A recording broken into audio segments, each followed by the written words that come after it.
Media media धक्का नका वाटतो असे असे असे अरे थोडा असं जाऊ थोडा त्याला धक्का मारता रे त्याला मीडियाला धक्का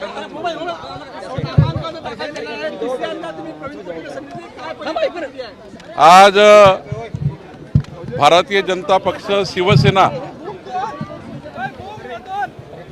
राष्ट्रवादी काँग्रेस, स्वाभिमान आणि सर्वच पक्षाच्या 13 पक्षाची जी महायुती आहे, 13 पक्षाच्या महायुतीने चे उमेदवार माननीय श्री प्रवीण पोटे यांचा उमेदवारी अर्ज आज आम्ही सादर केलेला आहे। राज्यामध्ये 17 विधान परिषद निवडणुकीमध्ये 10 सीट व 11 सीटवर भारतीय जनता पक्ष, 4 सीटवर शिवसेना, 2 सीटवर राष्ट्रवादी निवडणूक लढते आहे। आणि जे उमेदवार महायुतीने दिलेले आहेत, सर्व 17 उमेदवार महायुतीचे निवडून येतील। मी माननीय पंतप्रधान नरेंद्र मोदीजी, अमित शहाजी, आमचे राष्ट्रीय अध्यक्ष नितीन नबीनजी,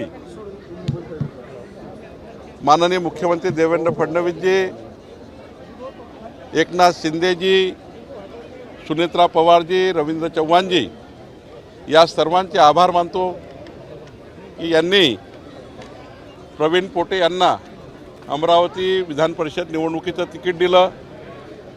आणि मला विश्वास आहे की अमरावतीमध्ये आतापर्यंतच्या इतिहासामध्ये, स्थानिक स्वराज्य संस्थेच्या इतिहासामध्ये एक प्रचंड बहुमत प्रवीण पोटे यांना मिळेल। आमचे 13ही पक्षाचे उमेदवार, 13ही पक्षाचे नेते या ठिकाणी आहेत, ते सर्व मिळून प्रवीण पोटेच्या उमेदवारीला मदत करतील आणि हा मोठा विजय आम्ही राज्याचे मुख्यमंत्री देवेंद्र फडणवीसजी, एकनाथ शिंदेजी, सुनेत्रा पवारजी यांच्या नेतृत्वामध्ये आम्ही करणार आहोत आणि एक अभूतपूर्व यश आम्हाला अमरावतीमध्ये मिळेल। भाजपा नेते नवनीत राणा असतील किंवा महायुतीचे रवी राणा जे आहेत त्या गैरहजर असल्याचं बोलले जातात, कुठेतरी नाराज असतील दाखवले जातात। मी सकाळीच रवी राणांशी चर्चा केली।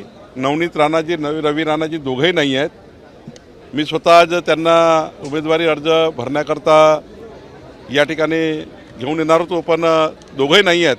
त्यांनी मला सांगितलं की अमरावतीमध्ये आल्यावर ते माझ्याशी चर्चा करणार आहे आणि चर्चा करून या निवडणुकीमध्ये प्रत्यक्षपणे ही निवडणूक लढण्याकरता ते मदत करणार आहे। एबीपी माझा, उघडा डोळे बघा नीट।